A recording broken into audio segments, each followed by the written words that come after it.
Hello everyone, welcome back to Gency learning with Nikita. आज हम continue कर रहे हैं अपना HRM rapid revision video part 2 for IGNOU MBA MMPC 2। पिछले सेशन में हमने एचआरएम के important and expected topics cover किए थे। जिसने वो वीडियो ना देखी हो वो ज़रूर से देख लेना। और आज की वीडियो में हम फोकस करेंगे next set of most expected exam topics, short, simple और डायरेक्ट एग्जाम के पॉइंट ऑफ व्यू से। So let's quickly start today's HRM rapid revision video without wasting a second. अब है परफॉर्मेंस अप्रेजल। सबसे पहले देखते हैं कि परफॉर्मेंस अप्रेजल होता क्या है। सिंपल वर्ड्स में परफॉर्मेंस अप्रेजल एक फॉर्मल प्रोसेस होता है जिसमें एम्प्लॉयज़ के काम को इवैल्यूएट करके उसे फीडबैक दिया जाता है। मतलब एचआर या मैनेजर ही चेक करता है कि एम्प्लॉय ने अपना काम कितना इफेक्टिवली किया है और कहाँ इम्प्रूवमेंट की ज़रूरत है, राइट। उसके बाद है main goals of performance appraisal. Performance appraisal से इंडिविजुअल परफॉर्मेंस भी इम्प्रूव की जा सकती है और इससे ट्रेनिंग की नीड्स भी आइडेंटिफाई हो जाती है। लाइक अगर कोई एम्प्लॉय इफेक्टिवली काम नहीं कर रहा है या उसे इम्प्रूवमेंट की ज़रूरत है तो। उसके अलावा ये प्रमोशन, ट्रांसफ़र या इंक्रीमेंट डिसीजंस लेने में भी सपोर्ट करता है। तो एक तरह से ये प्रोसेस एम्प्लॉय के ग्रोथ और मोटिवेशन दोनों के लिए इम्पॉर्टेंट होता है। ओके, अब नेक्स्ट है प्रोसेस ऑफ परफॉर्मेंस अप्रेजल। इसके स्टेप्स देख लेते हैं। सबसे पहले है सेटिंग परफॉर्मेंस स्टैंडर्ड्स। सबसे पहले ये क्लियर करो कि परफॉर्मेंस किस बेसिस पे जज होगी, जैसे टारगेट्स, क्वालिटी या बिहेवियर। देन नेक्स्ट है कम्युनिकेटिंग स्टैंडर्ड्स। एम्प्लॉयज़ को ये बताना भी ज़रूरी है कि उनसे क्या एक्सपेक्ट किया जा रहा है ताकि क्लैरिटी रहे। उसके बाद है मेजरिंग एक्चुअल परफॉर्मेंस। अब चेक करते हैं कि एम्प्लॉय ने एक्चुअल में क्या अचीव किया है, डेटा, रिपोर्ट्स या फीडबैक के थ्रू। Then comparing with standards. जो परफॉर्मेंस हुई है उसे कंपेयर करो सेट स्टैंडर्ड्स के साथ, इससे गैप आइडेंटिफाई होता है। And then providing feedback. Employ को ऑनेस्ट और कंस्ट्रक्टिव फीडबैक दो कि कहाँ इम्प्रूव करना है और क्या अच्छा है। Then decision and action plan. अब ये डिसाइड होता है कि ट्रेनिंग, प्रमोशन, रिवॉर्ड या इम्प्रूवमेंट प्लान किस चीज़ की नीड है। So this is the process of performance appraisal. अब नेक्स्ट है मेथड्स ऑफ परफॉर्मेंस अप्रेजल। सबसे पहला मेथड है 360 डिग्री फीडबैक। इसमें क्या होता है, इसमें फीडबैक मिलता है हर लेवल पे, मतलब बॉस से भी, पीयर्स से भी, सबऑर्डिनेट से भी और इवन कस्टमर्स से भी। सो this is 360 degree feedback method. फिर नेक्स्ट मेथड है रेटिंग स्केल मेथड। इसमें एम्प्लॉय की परफॉर्मेंस को एक स्केल पे रेट किया जाता है, जैसे 1 से 5 तक। ओके। फिर नेक्स्ट है बिहेवियरल चेकलिस्ट मेथड। इसमें स्पेसिफिक बिहेवियर्स लिस्ट किए जाते हैं और चेक किया जाता है कि एम्प्लॉय उन्हें फॉलो करता है या नहीं। और फिर लास्ट है एमबीओ। ये बहुत बार शॉर्ट नोट्स में भी पूछा गया है, मैनेजमेंट बाय ऑब्जेक्टिव्स। इसमें मैनेजर और एम्प्लॉय मिलके गोल सेट करते हैं और परफॉर्मेंस उन्हीं गोल्स के बेसिस पे इवैल्यूएट की जाती है। ओके, सो मेथड्स अलग अलग हो सकते हैं बट परफॉर्मेंस अप्रेजल का पर्पस एक ही है, परफॉर्मेंस को मेजर करना और इम्प्रूव करना। अब कुछ कॉमन प्रॉब्लम्स भी होती है परफॉर्मेंस अप्रेजल में, वो देख लेते हैं। सबसे पहले है बायस एंड फेवरेटिज्म। मतलब कभी कभी मैनेजर्स पर्सनल लाइकिंग और डिसलाइकिंग के बेसिस पे जज कर लेते हैं, सो इससे बायसनेस हो सकती है। लाइक कुछ मैनेजर्स मतलब मैनेजर के कुछ एम्प्लॉयज़ फेवरेट है या किसी को वो डिसलाइक करता है। सो देन नेक्स्ट है लैक ऑफ प्रॉपर डॉक्यूमेंटेशन। मतलब अगर परफॉर्मेंस रिकॉर्ड्स प्रॉपरली मेंटेन नहीं होते तो। उसके अलावा है fear of giving honest feedback. मतलब मैनेजर सच बोलने से डरते हैं कि कहीं एम्प्लॉय ऑफेंड ना हो जाए। सो ये कुछ कॉमन प्रॉब्लम्स है परफॉर्मेंस अप्रेजल में। तो इन प्रॉब्लम्स की वजह से अप्रेजल प्रोसेस कभी कभी अनफेयर लग सकता है, राइट। अब आते हैं परफॉर्मेंस कोचिंग पे। सिंपल वर्ड्स में परफॉर्मेंस कोचिंग एक सपोर्टेड प्रोसेस होता है जिसमें मैनेजर एम्प्लॉयज़ को गाइड करता है ताकि वो अपनी परफॉर्मेंस को इम्प्रूव कर पाए। ठीक है, इसमें फोकस होता है फीडबैक, कम्युनिकेशन और गोल सेटिंग पे। इसमें मैनेजर एक कोच की तरह एक्ट करता है, वो क्रिटिसाइज नहीं करता बल्कि हेल्प करता है। फॉर एग्जाम्पल, अगर कोई एम्प्लॉय डेडलाइन मिस कर रहा है तो मैनेजर उसे समझाता है कि कैसे प्लान करना है और टाइम मैनेजमेंट पे काम करने के टिप्स देता है। So this is performance coaching. Okay, तो अप्रेजल इवैल्यूएट करता है परफॉर्मेंस को और कोचिंग उस परफॉर्मेंस को इम्प्रूव करने में हेल्प करता है। दोनों मिलके एम्प्लॉय डेवलपमेंट में कंट्रीब्यूट करते हैं। राइट। अब बात करते हैं करियर प्लानिंग की। सिंपल वर्ड्स में, करियर प्लानिंग एक प्रोसेस है जिसमें एम्प्लॉय अपने करियर गोल्स आइडेंटिफाई करता है और ऑर्गेनाइजेशनों से ग्रो करने में हेल्प करता है। मतलब वेयर आई एम टुडे और where I want to reach, इसके बीच का ब्रिज ही करियर प्लानिंग है। ओके, सो बेसिकली ये एक long term growth road map होता है जिसमें एम्प्लॉय और ऑर्गेनाइजेशन दोनों का फायदा होता है। राइट। फॉर एग्जाम्पल, अगर एक एम्प्लॉय मार्केटिंग एग्जीक्यूटिव है और फ्यूचर में मार्केटिंग हेड बनना चाहता है, तो कंपनी उसे ट्रेनिंग, मेंटोरशिप और एक्सपोजर देती है ताकि वो अपने करियर गोल्स अचीव कर पाए। सो this is what career planning is. Okay, अब देखते हैं प्रोसेस ऑफ करियर प्लानिंग। सबसे पहला स्टेप है सेल्फ असेसमेंट, मतलब अपने आप को समझना, अपनी स्किल्स, इंटरेस्ट, स्ट्रेंथ्स और वीकनेसेस को एनालाइज करना। यानी मुझे किस टाइप का वर्क पसंद है और किस एरिया में मुझे इम्प्रूवमेंट चाहिए। उसके बाद सेकेंड स्टेप है ऑर्गेनाइजेशनल असेसमेंट, कंपनी की नीड्स और अपॉर्चुनिटीज़ को समझना, जैसे कौन से डिपार्टमेंट्स में ग्रोथ चांसेस है, कौन से स्किल्स डिमांड में है, एक्सेट्रा। उसके बाद तीसरा स्टेप है करियर पाथिंग, मतलब अपने करियर का रूट डिज़ाइन करना, यानी स्टेप बाय स्टेप पोजीशंस जिसमें आप ग्रो करना चाहते हो। फॉर एग्जाम्पल, जैसे पहले executive, then manager, then senior manager, then director, इस तरह से। उसके बाद है डेवलपमेंट प्लान्स। अब यहाँ एम्प्लॉय ट्रेनिंग प्रोग्राम्स, वर्कशॉप्स या स्किल डेवलपमेंट में पार्टिसिपेट करता है ताकि अपने गोल्स को और इजीली अचीव कर पाए। और लास्ट में रिव्यू एंड फीडबैक, मतलब टाइम टू टाइम फीडबैक और रिव्यू लिया जाता है। मैनेजर देखता है कि एम्प्लॉय प्रोग्रेस कर रहा है या नहीं, या उसको किस एरिया में और इम्प्रूवमेंट या और हेल्प की नीड है। सो बेसिकली करियर प्लानिंग एक कंटिन्यूस प्रोसेस है, ये एक बार नहीं होता, रेगुलर इंटरवल्स पे अपडेट होता रहता है।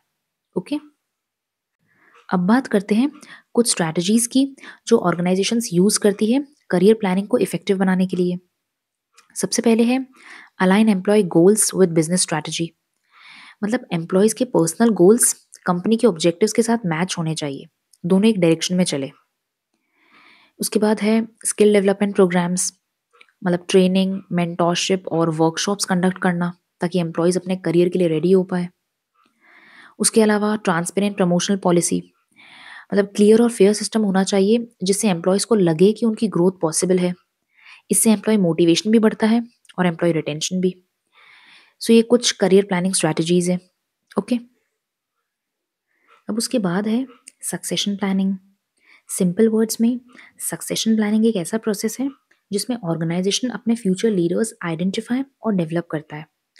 मतलब अगर कोई सीनियर एम्प्लॉय रिजाइन कर जाए या रिटायर हो जाए तो तुरंत उसका रिप्लेसमेंट रेडी हो। फॉर एग्जाम्पल, अगर एक कंपनी का एचआर हेड रिटायर होने वाला है तो कंपनी पहले से ही किसी केपेबल एचआर मैनेजर को ग्रूम करती है ताकि वो फ्यूचर में इजीली उस रोल में आ पाए। सो सक्सेशन प्लानिंग का मेन फोकस होता है फ्यूचर लीडर्स बनाना और ऑर्गेनाइजेशन की कंटिन्यूटी को इंश्योर करना। ओके, अब है इम्पोर्टेंस ऑफ सक्सेशन प्लानिंग।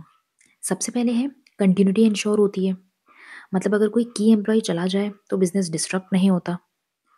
उसके बाद है लीडरशिप पाइपलाइन रेडी होती है, मतलब फ्यूचर के केपेबल लीडर्स पहले से ही ग्रूम हो जाते हैं। उसके अलावा एम्प्लॉय मोटिवेशन, मतलब एम्प्लॉयज़ को लगता है उनके पास ग्रोथ अपॉर्चुनिटीज़ हैं तो वो और ज़्यादा मोटिवेटेड रहते हैं। राइट। उसके अलावा रिड्यूसेस रिस्क, सडन रेजिग्नेशन या रिटायरमेंट्स के टाइम कंपनी को पैनिक नहीं होता क्योंकि रिप्लेसमेंट ऑलरेडी प्रिपेयर्ड होता है। सो ये इंपॉर्टेंस है सक्सेशन प्लानिंग की। ओके, अब आते हैं ट्रेनिंग एंड डेवलपमेंट पे। सबसे पहले समझते हैं ट्रेनिंग एंड डेवलपमेंट का मीनिंग क्या है। सी, ट्रेनिंग एक शॉर्ट टर्म प्रोसेस होता है जिससे एम्प्लॉयज़ की प्रेजेंट जॉब परफॉर्मेंस इंप्रूव होती है। इसमें उन्हें वो स्किल्स और नॉलेज सिखाई जाती है जो उनके करंट वर्क के लिए ज़रूरी है।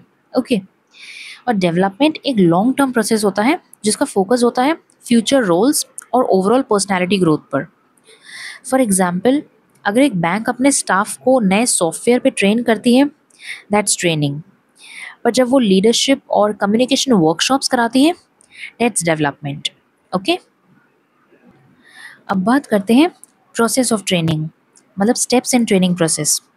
सबसे पहला स्टेप है ट्रेनिंग नीड एनालिसिस, मतलब सबसे पहले तो ये आइडेंटिफाई करो कि एम्प्लॉयज़ को किस स्किल में इम्प्रूवमेंट की ज़रूरत है।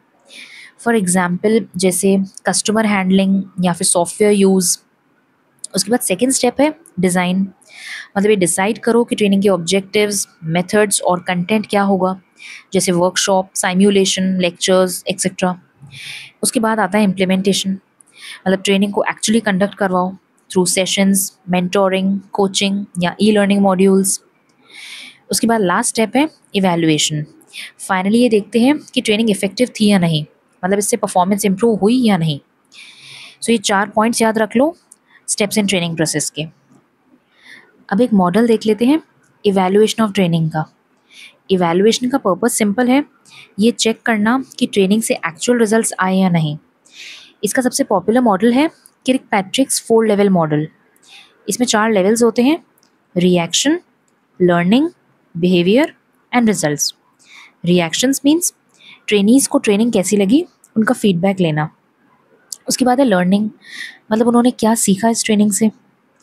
उसके बाद है बिहेवियर, क्या उनका काम करने का बिहेवियर इम्प्रूव हुआ। एंड देन लास्ट में है रिजल्ट्स, क्या ऑर्गेनाइजेशन को मेजरेबल रिजल्ट्स मिले, जैसे प्रोडक्टिविटी, एफिशिएंसी या प्रॉफिट इंक्रीज। सो ये एक मॉडल है, ओके, ये भी देख लेना। अब हम बात करते हैं HRD यानी ह्यूमन रिसोर्स डेवलपमेंट की। सिंपल वर्ड्स में HRD एक स्ट्रक्चर्ड प्रोसेस है जिससे ऑर्गेनाइजेशन अपने एम्प्लॉयज़ के स्किल्स, नॉलेज और बिहेवियर को डेवलप करती है।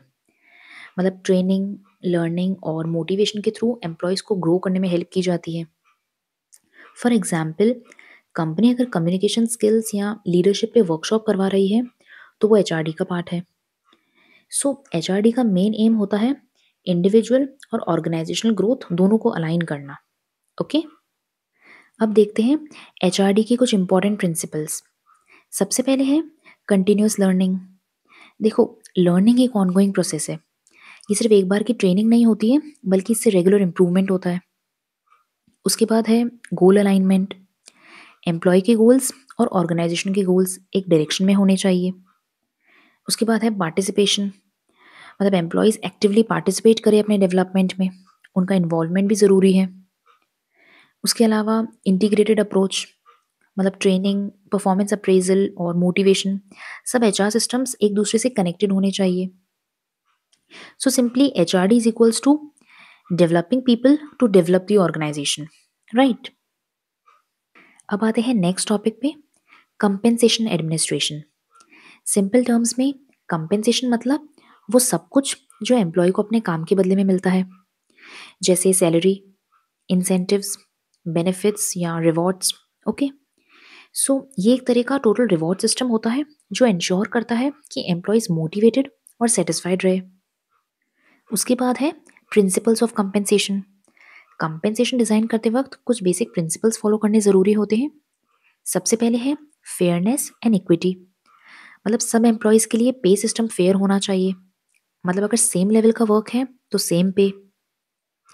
उसके बाद है परफॉर्मेंस बेस्ड पे, मतलब जो एम्प्लॉय बेटर परफॉर्म करे उसे बेटर रिवॉर्ड मिलना चाहिए ताकि वो मोटिवेटेड रहे। उसके अलावा लीगल कंप्लायंस, मतलब ऑर्गेनाइजेशन को गवर्नमेंट के वेज लॉज और मिनिमम वेज एक्ट एक्सेट्रा ये फॉलो करने चाहिए। So these are the principles of compensation. अब बात करते हैं वेजेस के स्ट्रक्चर की। ये बेसिकली बताता है कि एम्प्लॉय के टोटल सैलरी पैकेज में क्या क्या इंक्लूड होता है। सबसे पहले है बेसिक पे, ये फिक्स्ड कंपोनेंट ऑफ सैलरी होता है। उसके बाद आता है अलाउंसेस, जैसे DA, DNS allowance, HRA, house rent allowance या ट्रैवल अलाउंस। उसके बाद आता है इंसेंटिव्स या बोनसेस, मतलब परफॉर्मेंस की बेसिस पे एक्स्ट्रा पेमेंट। उसके अलावा है कुछ बेनिफिट्स एंड पर्क्स, जैसे इंश्योरेंस, पेड लीव्स या मेडिकल बेनिफिट्स या फिर फ्लेक्सिबल टाइमिंग्स एक्सेट्रा। अब उसके बाद है रिवॉर्ड्स। सिंपल वर्ड्स में रिवॉर्ड्स का मतलब है recognition for good performance. So rewards दो टाइप के होते हैं, monetary rewards and non monetary rewards. Monetary rewards means जैसे salary hikes, bonuses, profit sharing incentives, basically money related motivation. Okay, उसके बाद नॉन मॉनेटरी रिवॉर्ड्स मीन्स जैसे promotions, awards, certificates या appreciation letters या फिर फ्लेक्सिबल वर्क आवर्स। बिकॉज कभी कभी एक छोटी सी रिकॉग्निशन भी एम्प्लॉय का मोटिवेशन डबल कर देती है, राइट। सो ये रिवॉर्ड्स होते हैं। ओके, अब एक बार टाइप्स ऑफ इंसेंटिव्स देख लेते हैं। दो टाइप्स के इंसेंटिव्स होते हैं, monetary incentives and non monetary incentives. Monetary incentives मतलब जिनका लिंक मनी से होता है। फॉर एग्जाम्पल जैसे बोनस, दिवाली बोनस टाइप, या फिर कमीशन, सेल्स बेस्ड, या कोई परफॉर्मेंस पे, टारगेट अचीव करने पर रिवॉर्ड, या फिर फ्रिंज बेनिफिट्स जैसे इंश्योरेंस, पेड लीव्स या मेडिकल लीव्स। और नॉन मॉनेटरी इंसेंटिव्स क्या होते हैं? यहाँ पर पैसा नहीं मिलता, यहाँ पर रिकॉग्निशन और सेटिस्फैक्शन मिलता है। For example recognition, growth opportunities, job security या बेटर वर्किंग कंडीशंस और पार्टिसिपेशन इन डिसीजंस। सो ये होते हैं नॉन मॉनेटरी इंसेंटिव्स। ओके, अब है ग्रीवेंस हैंडलिंग। तो सबसे पहले ग्रीवेंस का मतलब समझ लेते हैं। जब कोई एम्प्लॉय अपने काम से, पॉलिसी से, बॉस से या एनवायरनमेंट से डिससेटिस्फाइड होता है और अपनी कंप्लेंट ऑर्गेनाइजेशन को बताता है, उसे हम ग्रीवेंस बोलते हैं। ओके, फॉर एग्जाम्पल जैसे सैलरी डीले या अनफेयर ट्रीटमेंट या वर्कलोड या प्रमोशन इश्यूज, ये सब ग्रीवेंस के एग्जाम्पल्स हैं। ओके, उसके बाद आता है ग्रीवेंस हैंडलिंग प्रोसेस, यानी कंप्लेंट को हैंडल करने के बेसिक स्टेप्स। सबसे पहले है रिसीव द कंप्लेंट। सबसे पहले एम्प्लॉय की बात को आराम से सुनो। Then second, investigate the facts. Then properly check करो कि इशू जेन्युइन है या नहीं। देन थर्ड है हियर द एम्प्लॉयज साइड। उन्हें अपनी साइड एक्सप्लेन करने का फेयर चांस दो, इससे ट्रस्ट बिल्ड होता है। देन है टेक फेयर एक्शन। फिर जो भी डिसीजन लो वो ट्रांसपेरेंट और जस्टिफाइड होना चाहिए। और सबसे इंपॉर्टेंट है टाइमली रिजोल्यूशन। ओके, सो ये होता है ग्रीवेंस हैंडलिंग प्रोसेस। अब हम देख लेते हैं कुछ इमर्जिंग एचआर ट्रेंड्स, यानी वो नए चेंजेस जो एचआर वर्ल्ड में आजकल सबसे ज़्यादा फोकस में है। सबसे पहले है डेटा ड्रिवन एचआर। मतलब अब एचआर सिर्फ इंट्यूशन पे काम नहीं करता, बल्कि कंपनीज एम्प्लॉयज़ का डेटा एनालाइज करती है, जैसे परफॉर्मेंस, सेटिस्फैक्शन लेवल, ताकि बेटर हायरिंग और रिटेंशन डिसीजंस लिए जा सके। Second, focus on employ experience. Employ की ओवरऑल जर्नी, ज्वाइनिंग से लेकर एग्जिट तक, अब ऑर्गेनाइजेशंस उसे इम्प्रूव करने में फोकस कर रही है, क्योंकि हैप्पी एम्प्लॉय मतलब प्रोडक्टिव एम्प्लॉय। उसके अलावा डाइवर्सिटी, इक्विटी एंड इंक्लूजन। मतलब आज के टाइम में वर्क प्लेस में अलग अलग बैकग्राउंड, जेंडर और कल्चर्स को रिस्पेक्ट और इक्वल अपॉर्चुनिटी देना, ये भी एक मेजर ट्रेंड बन गया है। उसके बाद है रिमोट और हाइब्रिड वर्क कल्चर। कोविड के बाद से फ्लेक्सिबिलिटी एक नॉर्मल चीज़ बन गई है। अब लोग घर से और ऑफिस से दोनों से काम करते हैं, वर्क लाइफ बैलेंस मेंटेन करते हुए। उसके अलावा है mental health and wellbeing programmes. Organisation अब स्ट्रेस मैनेजमेंट, काउंसलिंग सेशंस और वेलनेस प्रोग्राम्स लॉन्च कर रही है, ताकि एम्प्लॉयज़ हेल्दी और मोटिवेटेड रहे। तो ये कुछ इमर्जिंग एचआर ट्रेंड्स हैं जो मॉडर्न वर्क प्लेसेस को कम्प्लीटली ट्रांसफॉर्म कर रहे हैं। Okay, and that's it for our complete HRM rapid revision series. हमने सारे इंपॉर्टेंट टॉपिक्स कवर कर लिए हैं फॉर एमएमपीसी 2, जो इग्नू एग्जाम्स में रिपीट होते आए हैं। अगर ये रिवीजन सीरीज आपके लिए हेल्पफुल रही हो तो वीडियो को लाइक करो, कमेंट में लिखो किस सब्जेक्ट का नेक्स्ट रैपिड रिवीजन देखना चाहते हो, और चैनल को सब्सक्राइब करना मत भूलिएगा for more IGNOU MBA videos. Till then, all the best for your exams, and as always, keep learning, keep shining.